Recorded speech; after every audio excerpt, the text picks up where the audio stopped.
What's going on, football fans? It's your host, Bad Takes, with Bad Takes in Football. Gonna dive into the Cincinnati Bengals and what happened with Jamar Chase. But before I do that, make sure you subscribe to this channel. I'm on my road to my first 100 subscribers. It really helps me out and it's free for you to do. I'm also doing a giveaway to one of those subscribers.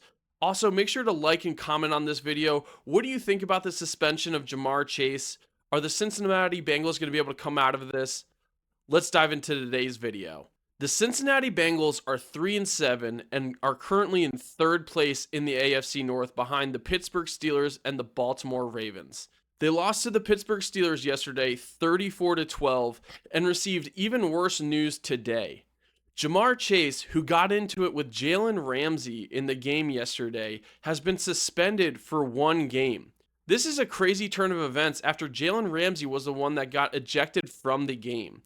After the game, Jalen Ramsey pointed out the fact that Jamar Chase had spit on him, and that is what caused the scuffle to begin with.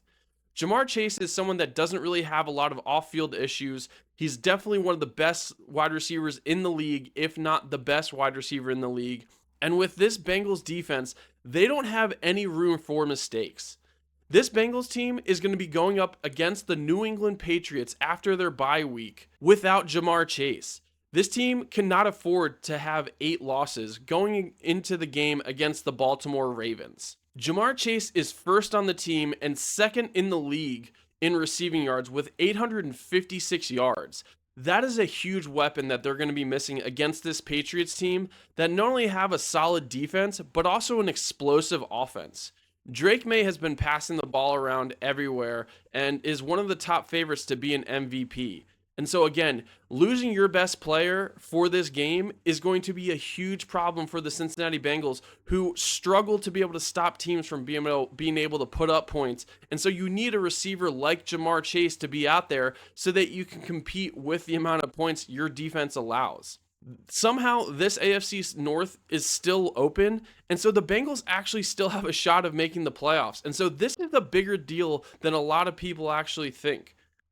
Without Jamar Chase, again, Joe Flacco is going to have to rely very heavily on T. Higgins and Yoshavash at wide receiver, as well as Chase Brown at running back, in order to be the workhorses in that game against the Patriots. I'm not really sure if that's something that they're going to be able to overcome. Again, their defense is so bad, they allowed a Pittsburgh Steelers offense to put up 32 points on them.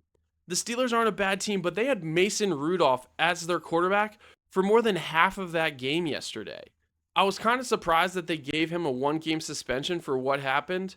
Again, I thought maybe it would be a fine, but again, this Bengals team cannot survive without both Joe Burrow and Jamar Chase. Jamar Chase is a crucial part of this team, and again, this is just a really bad situation for this Bengals team.